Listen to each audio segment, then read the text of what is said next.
Welcome to Chasing Curiosity TV. Subscribe and press the bell icon for more updates. Subic Bay's deep, sheltered waters have long been a linchpin of maritime strategy in Southeast Asia. For nearly a century, this bay served as the anchor point for American naval power, projecting influence and security across the region. The sight of massive warships docked here was once a symbol of stability and deterrence, shaping the balance of power in the Pacific. But in 1992, when the last U.S. warship slipped away from Subic's docks, it marked not just the end of an era, but the beginning of uncertainty. The once bustling naval base fell silent, its piers and warehouses left to the elements. The strategic void was palpable, and the region's security landscape shifted overnight. Fast forward to 2025, and Subic Bay is on the cusp of a dramatic transformation.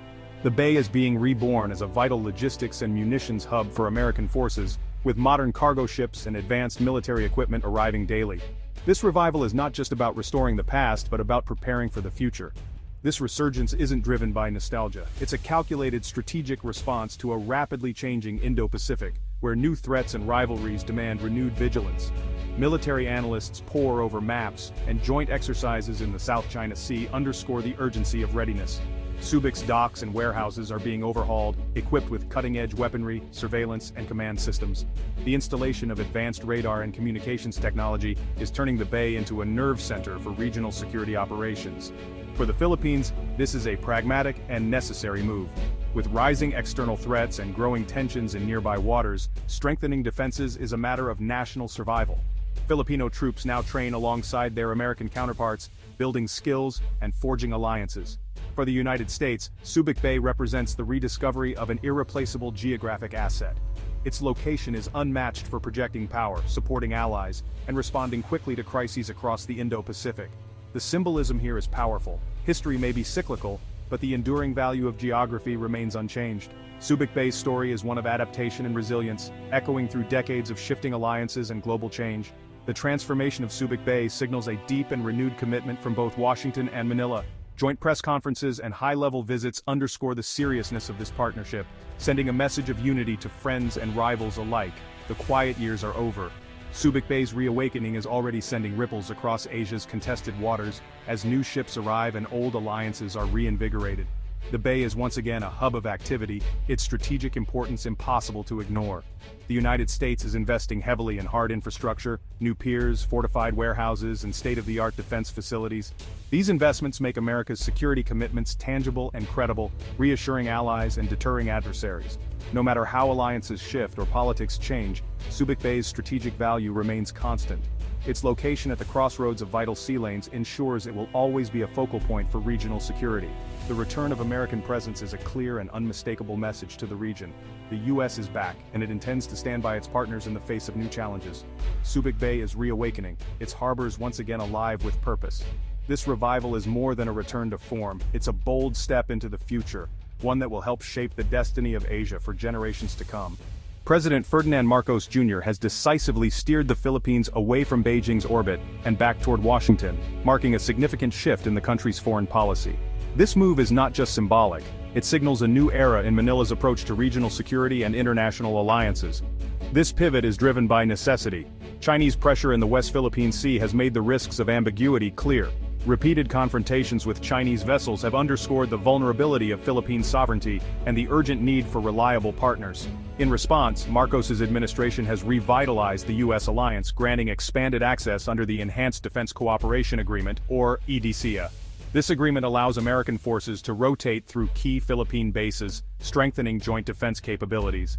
The Subic Bay Agreement is the crown jewel of this renewed partnership. It moves beyond simple troop rotations, enabling the pre-positioning of munitions, fuel, and critical supplies.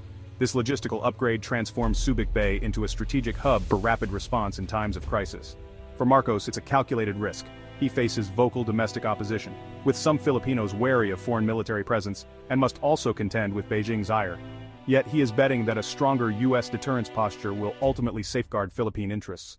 For Washington, the Philippines is now a critical node in its integrated deterrence strategy, serving as a forward outpost in the broader Indo-Pacific security network. The alliance is now more than symbolic, it is operational and strategic. Subic Bay's revival as a military hub reinforces the credibility of America's security guarantee, sending a clear message to both allies and adversaries that the U.S. commitment to the region is real and enduring.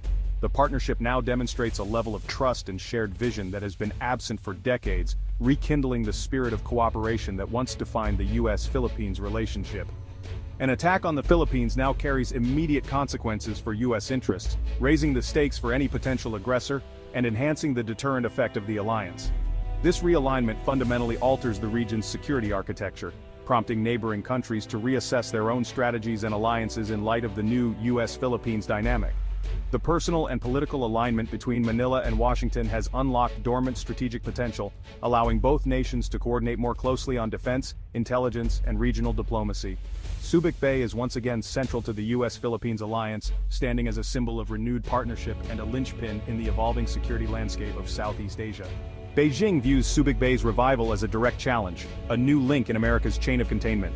Chinese officials frame the U.S. Philippines alliance as destabilizing and outdated, ignoring Manila's agency.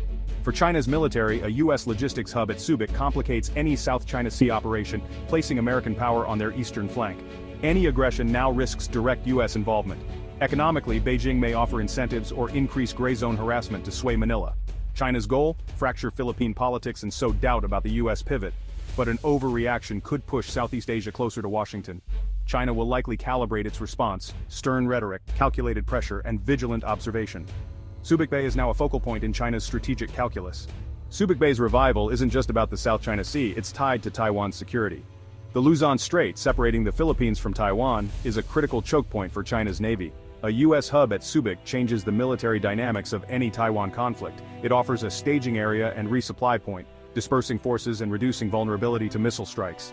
American assets in the Philippines can monitor and control Taiwan's southern approaches. China must now plan for a two-front scenario, stretching its resources. The Philippines signals that a Taiwan conflict would have regional consequences. Manila hasn't committed to war, but its cooperation gives the U.S. flexibility. Subic Bay extends the Taiwan Strait's front line hundreds of miles south. The region's security equation is fundamentally altered. In modern warfare, logistics is the foundation of strategy, especially in the vast Indo-Pacific. Subic Bay's revival is about more than parking ships, it's about building a resilient supply chain. Pre-positioned munitions and supplies at Subic shorten America's logistical tail. In crisis, resources are already in theater, saving precious time. A forward hub like Subic enhances survivability by dispersing operations beyond vulnerable bases like Guam and Okinawa. This complicates China's targeting and ensures no single base is a fatal loss. The visible presence of American supplies is a powerful deterrent. Subic Bay's warehouses and fuel depots are as vital as warships and jets. The hub signals U.S. commitment and capability to sustain a high-intensity fight. Logistics is deterrence in action. Subic Bay is now a linchpin in America's Indo-Pacific strategy. Subic Bay's value goes beyond storage. It's an industrial powerhouse. The Freeport Zone's shipyards and factories offer latent potential for defense. U.S. plans include leveraging Subic for ship repair and maintenance, keeping naval forces in the fight. Damaged vessels can be patched up locally, returning to service quickly. This boosts both U.S. and Philippine naval resilience. American investment upgrades local skills and shipyard capabilities, strengthening the Philippine defense industry. Economic growth and job creation make the alliance more sustainable. A stronger Philippine defense base benefits the entire partnership. The U.S. is shifting to a networked industrial approach, integrating allies' capacity. Subic Bay is a key node in this collective defense network. Here military power is stored, forged, and repaired. Subic Bay's revival will be felt most in the South China Sea. The Philippines, long harassed by China's gray zone tactics, is now drawing a new line. The U.S. logistics hub at Subic backs Philippine maritime operations with real power. Chinese commanders now face the risk of incidents escalating to U.S. involvement. The hub enables longer, more robust joint patrols, challenging China's narrative of control. Allied warships' presence asserts international rights and freedom of navigation. The goal changed China's behavior without conflict, raising the costs of aggression.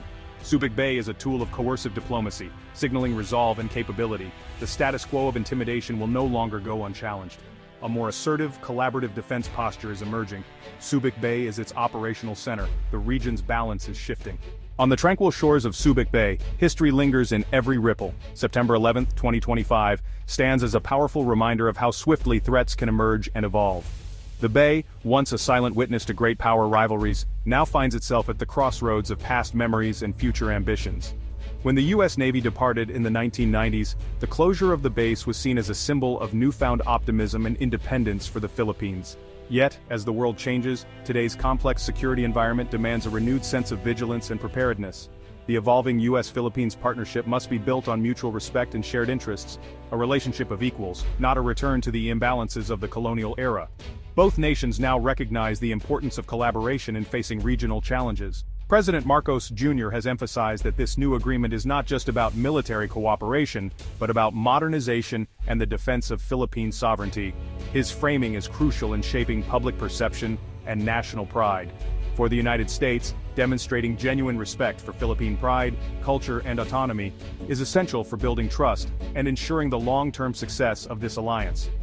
Today, Subic Bay stands as a model for a new kind of alliance, one that is flexible, networked, and responsive to changing realities. It's less about permanent bases and more about distributed access, shared responsibilities, and joint readiness.